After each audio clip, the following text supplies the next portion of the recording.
Yesterday we learned about two historical experiments that were used to measure the speed of light. The first one was Galileo. It wasn't very good. What was wrong with Galileo's experiment? What gave us the most difficulty in accepting the value that we get from Galileo's experiment? Yeah, it relied big time on human reaction time. And human reaction time compared to the amount of time that it took the light to travel from one hill to the other and back again was gigantic. So it was, even if we got a number from Galileo's experiment, it would provide us with a meaningless number for the speed of light. But then we fast forward to Michelson's experiment performed in the 1800s. And Michelson's experiment eliminated the need to time something by hand. In other words, it eliminated human reaction time. There's still going to be error involved in every experiment, but if we don't have human reaction time, when human reaction time is so significant compared to the speed of light, okay, that's going to be miles and miles and miles above anything that does involve human reaction time. So here's how Michelson's experiment works. We've got these two mountains, Mount Wilson and Mount San Antonio, 35 kilometers apart. We get this light source on Mount Wilson. Let's say we shine this light source onto this octagonal rotating mirror. So it rotates, let's say clockwise, although it doesn't really matter. We'll say it rotates clockwise. Let's say at this moment, actually, let's say it's not rotating right now. Say it's at rest right now. We have this flash of light that goes from this light bulb or whatever the light source is on Mount Wilson, reflects off of, let's say, side 4, reflects down here to Mount San Antonio, strikes a mirror down here, reflects back, reflects off of side 6, gets observed by this person over here, or by whatever detecting device that we have over here to detect the light. We've set this up geometrically so that angles work, but we haven't actually measured or found anything yet. All we've done is bounced light off of mirrors. If we start rotating this mirror, something happens.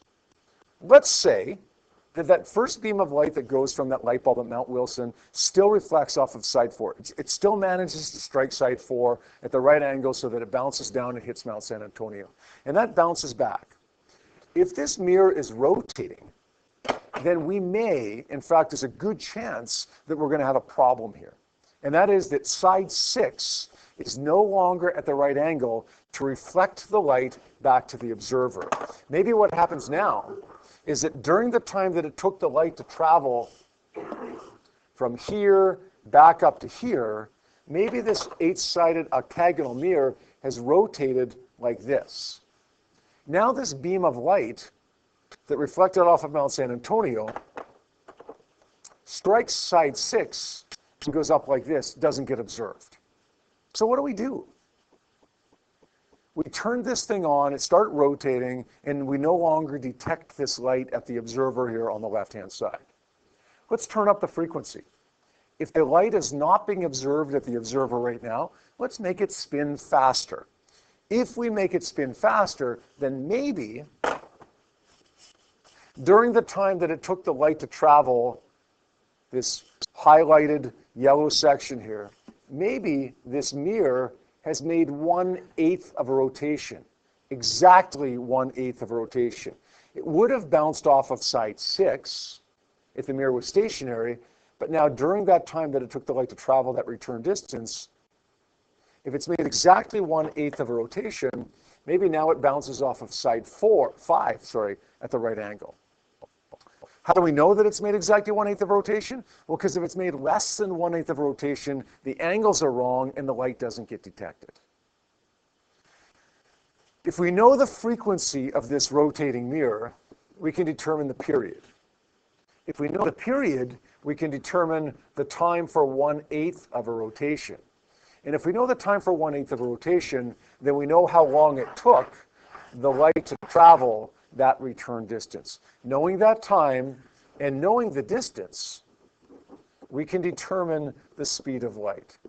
That's what Michelson did, and he found that speed of light to be very, very close to the accepted value of 3.00 times 10 to the 8 meters per second.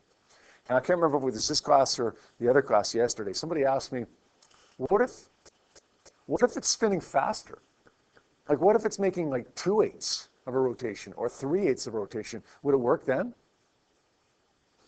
Yeah, it would. If this mirror had rotated from this position during the time that it took the light to make the return trip from position 4 to position 6, if it rotated 2/8 of a rotation, then the light would still be observed, right? Or if it went from position 6 to position 4, went from position 6 to position 2. Maybe it went 4 or 5 or 6/8 of a rotation. Wouldn't the light still be observed? Yes. The idea is this. You start this experiment at a very low frequency. The EMR, the light, isn't observed by the observer. So you crank up the frequency a little bit. Increase it, don't see the light. Increase it, don't see the light. Increase it. Oh, we see it. The observer sees it. Well, when you first see it at the lowest frequency, that would correspond to 1/8 of a rotation. If you keep turning the frequency up, you might get it to 2/8 of a rotation, but you don't need to do that. You stop turning the frequency up the first time you observe the light. Does that make sense?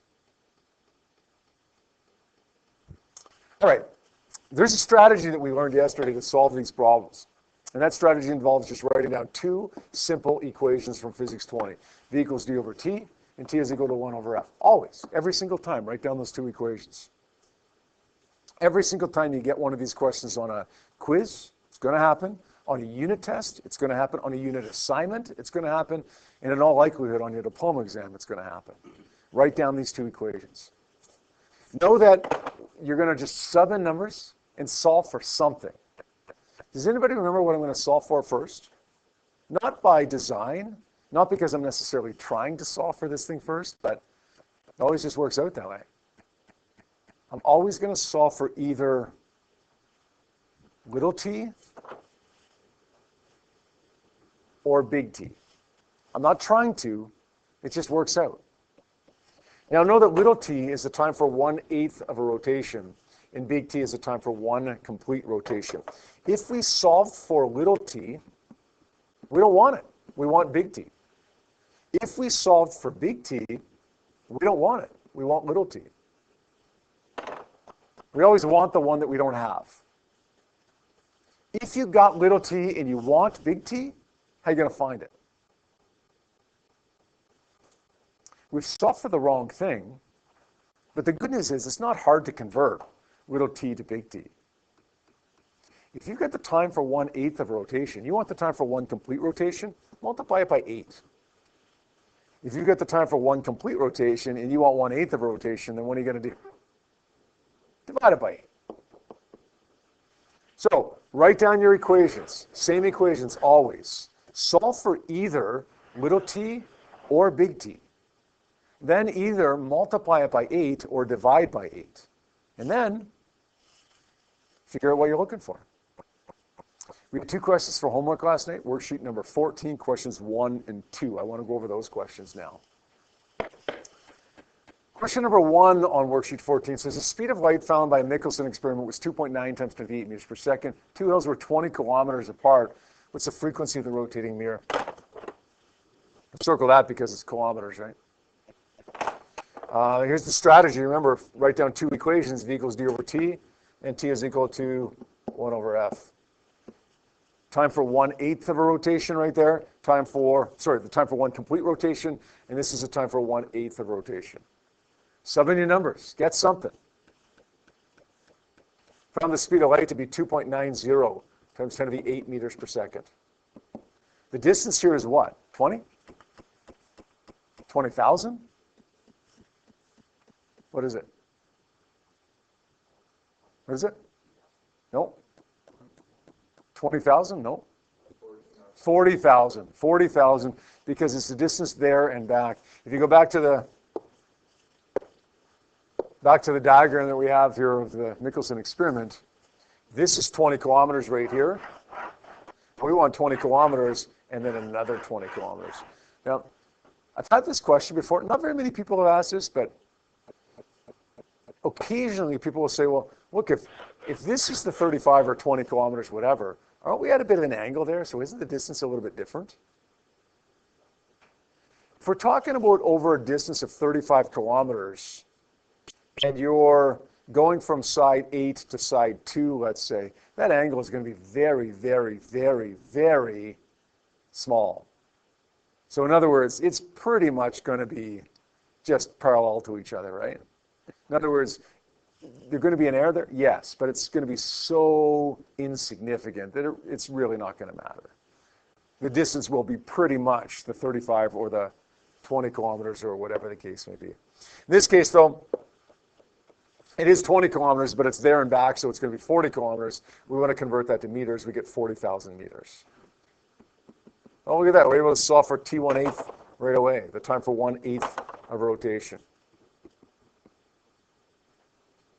What is that? 40,000 divided by 2.9 times 10 to the 8 meters per second. 1.3793. Times 10 to the -4 seconds. Man, that's pretty quick. Light's only traveling 40 kilometers. Of course it's going to be quick. Now, that's not the number we want, right? We solve for t, but it's never the one we want. So we're going to turn around and multiply that by 8 to get big T. If I do that, I get 1.103 times 10 to the -3 seconds, which we're going to plug into here.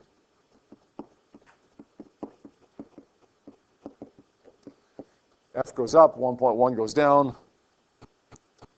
We get a value here of 906 hertz.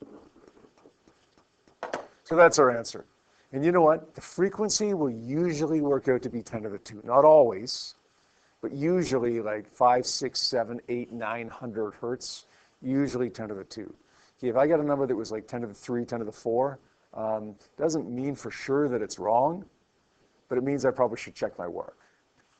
Okay, this seems pretty good, pretty reasonable. Is that okay? All right, let's take a look at number 2.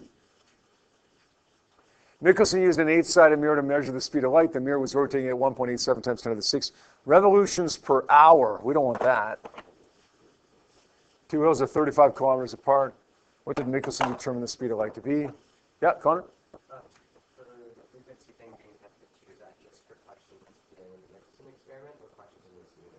That would just be Michelson experiment. Yeah, that's a good question. For those of you who didn't hear that, I had said a minute ago that usually we're dealing with 10 to the 2 hertz, not anywhere close to throughout this unit. Like we'll use 10 to the 2, 10 to the 14, 10 to the 22 hertz. But in the Michelson rotating mirror experiment, it's almost always 10 to the 2. Okay? You understand that here we're talking about the frequency of the rotating mirror, but we talk about the frequency of EMR a lot, right? And that there's a huge range in the frequency of EMR, right? Anywhere from radio waves, it could be 10 to the 1, to gamma rays, it could be 10 to the 22 hertz. Right? That's a good question, though. All right, same thing we do here as the last question, almost. V equals D over T, T1/8, that is. And T is equal to 1 over F, T for 1 revolution. We don't know what V is, but we do know what D is. It's 70,000 meters. Now be careful. If I ever give you this problem and give you the return distance, you're not going to double it now, right? If you're given the distance between the mirrors, you double it. But if you're given the distance the light travels, well, that's what you want. Don't double it. 70,000 meters divided by T1/8. We don't know what that is. 2 unknowns there. That's okay. Move over here. Time for 1 complete revolution. Oh, wait a sec. What's this frequency? Revolutions per hour thing. What do we want? Revolutions per second, hertz. Right? So let's take that number, 1.87 times 10 to the 6. If we divide it by 60, that's going to give us revolutions per minute. And if we divide it by 60 again, that's going to give me revolutions per second. When we do that, guess what we get? 519.444. What do we say frequency usually is? 10 to the 2. 5.19 times 10 to the 2. So we can be pretty confident we're on the right track here, right? Let's flip that over to get the period. We get 1.925 times 10 to the negative 3. But that's not the one we want. That's the time for one revolution. We want the time for 1/8 of a revolution. So let's divide that by 8.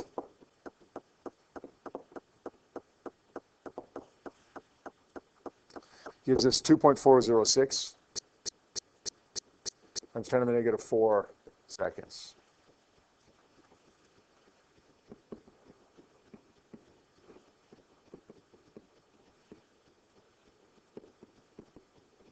That gives us a value of 2.91 times 10 to the 8 meters per second. I get that number. I'm not positive that I've done it right when I see 2.91 times 10 to the 8, but I'm pretty comfortable with that, right? Like the actual value is 3 times 10 to the 8. I use experimental data and get 2.91 times 10 to the 8.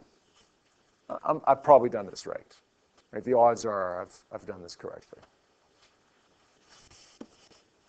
All right, if you guys feel okay with those, I'd like you to take a look at question number 3 yourselves at your desk right now. All right, let's have a look at number 3. It says, what's the frequency of rotation of a 6-sided mirror if it's used in a Michelson experiment? If the hills are 30 kilometers apart, the speed of light is found to be 3.1 times 10 to the 8 meters per second. Besides the kilometers converted to meters, Gareth, besides that, what do we got to watch out for in this question? The 6-sided mirror, right. It's a 6-sided mirror. So instead of multiplying or dividing by 8, we're going to multiply or divide by 6. We also have to watch out for the fact that this is 30 kilometers, and we're used to seeing 35 kilometers, right? That's the typical number. That's not as big of a deal, though, because we see that change made a little bit more often. All right, let's write down our 2 equations. V equals d over t, and we say t is equal to 1 over f. This is time for 1 rotation. This is a time for 1, not 1/8 of a rotation, but rather the time for 1/6 of a rotation. So how many numbers here? We know the speed is 3.10 times 10 to the 8. Now you know that we can't really have a speed of light that fast, right? But if we experimentally measure a speed of light, we can get anything. It shouldn't be bigger than 3 times 10 to the 8, but you guys know from experience that experimental data doesn't always give us what we should get. So 3.1 times 10 to the 8 in this context is okay. The distance here would be 60,000 meters, the return distance, divided by t16. That's going to be 60,000 meters divided by 3.1 times 10 to the 8 meters per second. Who's got a value for time there? I've got an answer on my sheet, but not a 10 to the negative 4. All right, there's the time for 1/6 of a rotation, but we don't want that, right? We want the time for 1 complete rotation. Stephen, what are we going to do to this number to get t, big T? Times it by 6, good. Okay, when we do that, big T works out to be, what's that going to be, about 1.2 times 10 to the negative 3, 1.1 something. So 0.00. Let's go 1. Okay, 1.16 times 10 to the negative 3 seconds, which we're going to sub into here.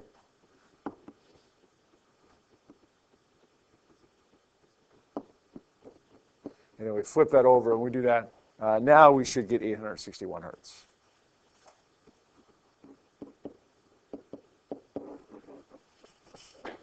Here's another question involving the speed of light. This time not an experiment to determine the speed of light, but rather just a speed distance time problem where we already know the speed of light. This one says the distance from Calgary to Regina is 800 kilometers. How long does it take light to travel from Calgary to Regina? And if the wavelength of the light is 600 nanometers, what's the frequency? Now, understand when I give you this question, firstly, we're not told what type of light this is. This could be visible light. When I say light, we often think of visible light, but it could mean radio waves or gamma rays. It doesn't matter. The speed of light of any kind of EMR is the same as 3.00 times 10 to the 8 meters per second. So it doesn't matter what type of EMR it is. Assume visible light if you want. Doesn't really matter. We have a distance that the light is traveling here.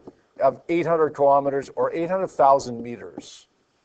By the way, we're not going to double that because this question doesn't involve light going from Regina to Calgary and then back again.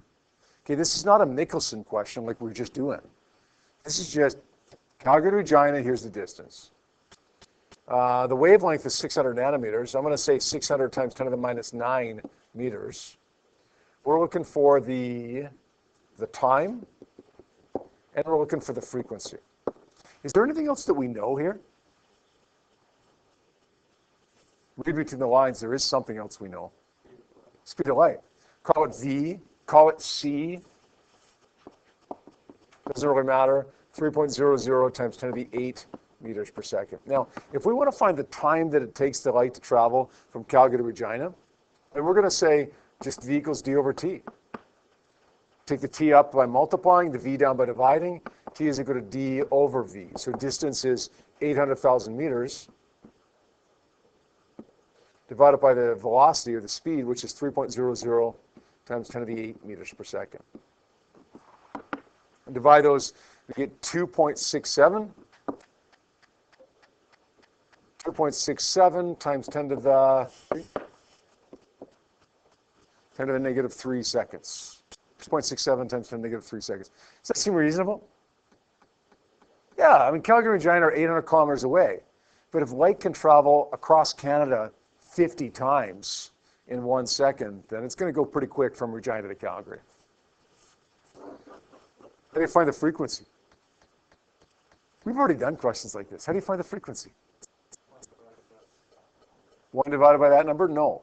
No, if we had the period, if this was the period, big T, then we'd say frequency is 1 over that.